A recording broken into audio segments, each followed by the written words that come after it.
বিশ্বনবী মানুষকে জান্নাতের সুসংবাদ দিয়েছেন। He was the bearer of glad tidings, জান্নাতের সুসংবাদদাতা। তিনি এমন ভাবে জান্নাতের নাজ নেয়ামতের চিত্রায়িত করেছেন, উপস্থাপন করেছেন, সাহাবাদেরকে তিনি জান্নাতের পাগল বানিয়ে ছেড়েছেন। পড়েন সুবহানাল্লাহ। আমরা তো টাকার পাগল, ক্ষমতার পাগল, দাপটের পাগল। বিশ্বনবীর সাহাবারা ছিলেন আল্লাহর জান্নাতের পাগল। কিসের পাগল? আমরাও আল্লাহর জান্নাতের পাগল হতে চাই কি চাই না? সবাই বলুন, জান্নাতের পাগল হতে চাই কি চাই না? বিশ্বনবী সাহাবাদেরকে জান্নাতের পাগল বানিয়েছেন। বদরের ময়দানে এই পাশে কোরাইশ, এই পাশে মুসলমানেরা। বিশ্বনবী জালামাই ভাষণ দিলেন, বললেন, কুমু ইলা জান্নাতিনা আরদুহাস সামাওয়াতি ওয়াল আরদ উইদ্দাত লিল মুত্তাকিন। ও আমার সাহাবারা, ওই জান্নাতের দিকে ছোট, যে জান্নাত আকাশ জমিন বিস্তৃত। তোমরা দেখতে পাচ্ছ এটা বদরের ময়দান না, এটা আল্লাহর জান্নাত। আওয়াজ করে পড়েন আল্লাহু আকবার।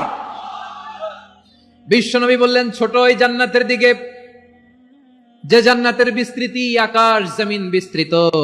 বিশ্বনবীর এই কথা শোনার পরে এক আনসারী সাহাবী সাইয়েদনা উমাইর ইবনুল হুমাম রাদিয়াল্লাহু তাআলা আনহু খেজুর খাচ্ছিলেন। তিনি বিশ্বনবীর দিকে তাকিয়ে কথা শুনছেন আর খেজুর খাচ্ছেন। যখন বিশ্বনবী বললেন জান্নাতের দিকে ছোট, যে জান্নাত আকাশ জমিন বিস্তৃত, বিশ্বনবীর কথা শোনা মাত্র সাইয়েদনা উমাইর ইবনুল হুমাম বললেন, বাহ বাহ। কি বললেন? বাহ বাহ মানে চমৎকার, মাশাআল্লাহ, চমৎকার। আমরা ইদানিং কালে চমৎকার কিছু দেখলে ইংরেজিতে বলে ফেলি না, ওয়াও ওয়াও, বাহ বাহ, মাশাআল্লাহ। বিশ্বনবী বললেন, মা ইয়াহমিলুকা আলা কওলিকা বাহ বাহ ইয়া উমাইর।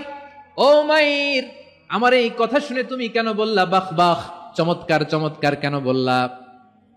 সাইয়েদনা উমাইর ইবনে হুমাম রাদিয়াল্লাহু তাআলা আনহু বললেন, ইয়া রাসূলুল্লাহ, আপনার এই কথা শুনে আমি বড্ড খুশি হয়েছি, আর আমি প্রত্যাশা করছি আমি যদি ওই জান্নাতের মালিক হতে পারি তাহলে কতই না ভালো হতো। সুবহানাল্লাহ বলেন। বিশ্বনবী বললেন, ছোট ওই জান্নাতের দিকে, যে জান্নাত আকাশ জমিন বিস্তৃত।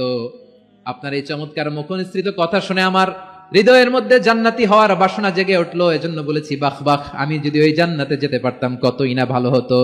উমাইরের কথা শুনে বিশ্বনবী বললেন, ঠিক আছে উমাইর, জান্নাতে ঢোকার জন্যই, জান্নাতের অধিবাসী হওয়ার জন্য যেহেতু তোমার এত আকাঙ্ক্ষা, আমি বলে দিলাম আনতা মিন আহলিহা, তুমি আল্লাহর ওই জান্নাতের অধিবাসী হবা। যাও উমাইর, তুমি ওই জান্নাতের অধিবাসী, ওই জান্নাতে তুমি ঢুকবা, তুমি জান্নাতি। তার মানে সহজ কথায় তুমি জান্নাতি। সুবহানাল্লাহ বলেন। যখনই বিশ্বনবী বললেন জান্নাতি, সাইয়েদনা উমাইর রাদিয়াল্লাহু তাআলা আনহু খেজুর খাচ্ছিলেন আর মনে মনে ভাবে, বিশ্বনবী যখন ওয়ারেন্টি দিয়েছে, বিশ্বনবী যখন গ্যারান্টি দিয়েছে আমি জান্নাতে যাব, তাহলে হাতে তো এখনো 3টা খেজুর বাকি। এই 3টা খেজুর যদি খাই তাহলে জান্নাতে ঢুকতে দেরি হয়ে যাবে। সুবহানাল্লাহ পড়েন। হাতে কয়টা খেজুর? 3টা খেজুর। বিশ্বনবী বললেন, উমাইর আনতা মিন আহলিহা, তুমি ওই জান্নাতের অধিবাসী, তুমি জান্নাতি। উমাইর চিন্তা করলেন, আমি জান্নাতি, নবীর মুখ দিয়ে যখন বেরোইছে ওই জান্নাতে তো আমার ঢুকতেই হবে, কিন্তু হাতে 3টা খেজুর খেয়ে যদি জিহাদের ময়দানে যায় তাহলে জান্নাতে যেতে তো দেরি হয়ে যাবে। এই চিন্তা আসা মাত্রই খেজুর 3টাকে তিনি ছুঁড়ে মারলেন, তলোয়ার বের করে আল্লাহু আকবার বলে বদরের ময়দানে ঝাঁপিয়ে পড়লেন। আল্লাহর শত্রুদেরকে কচুকাটা করে এক পর্যায়ে শাহাদাতের সুধা পেয়ে নিজেও জান্নাতি হয়ে গেলেন। পড়েন সুবহানাল্লাহ। আমরা দুনিয়ার বুকে আমরা হয়েছি দুনিয়ার পাগল, ক্ষমতার পাগল, সম্পদের পাগল, খ্যাতির পাগল। বিশ্বনবী তার সাহাবাদেরকে বানিয়েছিলেন জান্নাতের পাগল। পড়েন সুবহানাল্লাহ। ওই জান্নাতে আমরা যেতে চাই কি চাই না? একা না সবাই মিলে? একা না সবাই? জান্নাতে একা আমি যাব না তো ভাই, তোমাকেও জান্নাতে দলে নিতে চাই। সবাই বলেন, জান্নাতে একা আমি যাব না তো ভাই, তোমাকেও জান্নাতে দলে নিতে চাই। পড়েন আমিন। সিলেটের এই ঐতিহাসিক এমসি কলেজ ময়দানে আজ রাতে এই চমৎকার রজনীতে আমরা যেমনি একত্রিত হলাম, আল্লাহর জান্নাতুল ফেরদাউসের জন্য আমরা একত্রিত হতে পারি। আল্লাহ তুমি কবুল করো। সবাই আওয়াজ করে পড়েন আমিন। তাহলে চিন্তা করেন কিভাবে বিশ্বনবী জান্নাতকে চিত্রায়িত করেছেন সাহাবাদের সামনে, কিভাবে চিত্রায়িত করেছিলেন তিনি, যে কারণে সাহাবারা জান্নাতের পাগল হয়ে গিয়েছেন। আমরা যদি দেখি the way the prophet Muhammad portrait জান্নাত, কিভাবে তিনি পোর্ট্রে করেছেন জান্নাতের যে সৌন্দর্য, কিভাবে তিনি সাহাবাদের সামনে তুলে ধরেছেন। বিশ্বনবী আল্লাহর কোরআন থেকে আমাদেরকে জানান, আল্লাহর জান্নাতের সুসংবাদ দানকারী করে যে আল্লাহ আমাকে পাঠালেন। তোমরা কি জানো আল্লাহর জান্নাত কত সুন্দর? কোরআন থেকে বিশ্বনবী আমাদেরকে জানান, ফালা তা'লামু নাফসুম মা উখফিয়া লাহুম মিন কুররাতি আ'য়ুন জাযাআম বিমা কানু ইয়া'মালুন। মানুষের কর্মের প্রতিফল হিসেবে কত চমৎকার জান্নাত রব্বুল আলামিন নাজ নেয়ামত দিয়ে পরিপূর্ণ করে আমাদের জন্য প্রস্তুত করে রেখেছেন। পৃথিবীর কোনো মানুষ সেটা জানে না। পড়েন সুবহানাল্লাহ। এটা যে কত সুন্দর, আমাদের আমলের প্রতিদান হিসেবে কত চমৎকার, fantastic, eye catching, fabulous paradise তিনি আমাদের জন্য রেডি করে রেখেছেন। এটা কেউ জানেই না, কল্পনাতেও আনতে পারে না। সুবহানাল্লাহ পড়েন। আবার হাদিসে কুদসিতে বিশ্বনবী ফরমান, রব্বুল আলামিন বলেন, আ'দাদতু লিইবাদিয়াস সালিহিন মা লা আইনুন রাআত ওয়ালা উযুনুন সামিআত ওয়ালা খাতারা আলা কলবি বাশার। আল্লাহ বলেন, আমার নেককার বান্দাদের জন্য এমন চমৎকার জান্নাত আমি রেডি করে রেখেছি, মা লা আইনুন রাআত, কোন চোখ সে জান্নাতকে দেখে নাই, ওয়ালা উযুনুন সামিআত, কোন কর্ণকুহর সেই জান্নাতের আওয়াজ শুনে নাই, ওয়ালা খাতারা আলা কলবি বাশার, মানুষ কল্পনাতেও জান্নাতের ছবি আঁকতে পারে না। সুবহানাল্লাহ, কল্পনাতেও ছবি আঁকতে পারে না। পৃথিবীর যত বিখ্যাত বিখ্যাত ডিজাইনাররা আছে সবাইকে একসাথে বসিয়ে যদি আমরা বলি, জান্নাতে যে চেয়ারের মধ্যে আমরা বসবো এই চেয়ারের একটা ডিজাইন করেন তো, কোটি কোটি ডিজাইনকে একসাথে করা হলেও জান্নাতের একটা চেয়ারের ডিজাইন হবে? আওয়াজ করে বলো, জান্নাতের একটা চেয়ারের ডিজাইন তারা করতে পারবে না।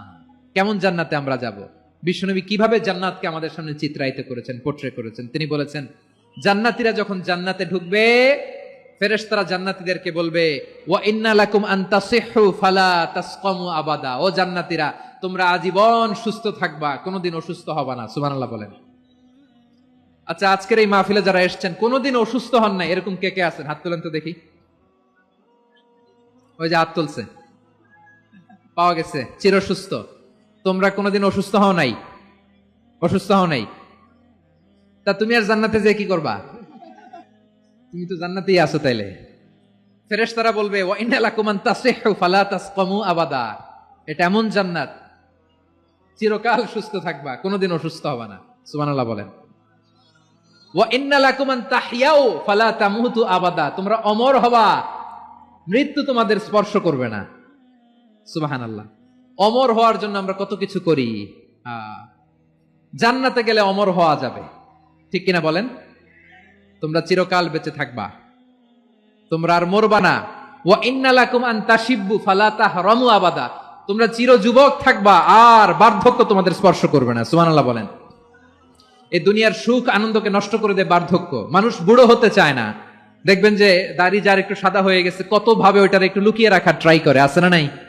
হ্যাঁ, এটারে কলব দেয়, এটার কেউ মেহেদি দেয়, এটারে কেউ কেটে কুটে। এই যে আমারও তো পাকতেছে এদিক দিয়ে। এ তো আজ থেকে 5 বছর আগেও তো কুচকুচে দাড়ি ছিল, চুল ছিল, রং ধরা যৌবন, জং ধরে শেষ। এই তো জীবন। This is the circle of life. এটাই লাইফ। এই যে পাকতেছে এইখানে পাকতেছে, দিস ইজ লাইফ। তো মানুষ বুড়ো হতে চায় না। এখন দেখবেন যে অনেক শ্যাম্পু বেরোইছে, শ্যাম্পু, অ্যান্টি এজিং শ্যাম্পু। কি এজিং? Anti ageing. ক্রিম বের হয়েছে, ক্রিম, অ্যান্টি এজিং ক্রিম। এটা বলে অ্যাট্রাকশন লাগায় আর কি, যেটা মাখলে মানুষ আর বুড়ো হয় না। এই শ্যাম্পু দিলে মানুষ আর বুড়ো হয় না।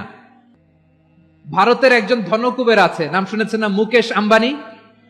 ওনার স্ত্রী নীতা আম্বানি, আমি একটা নিউজে দেখলাম যে তিনি গোল্ড ওয়াটার খেয়েছেন। 1 বোতল গোল্ড ওয়াটারের দাম মোস্ট লাইকলি $60,000 $60,000 1 বোতল গোল্ড ওয়াটার।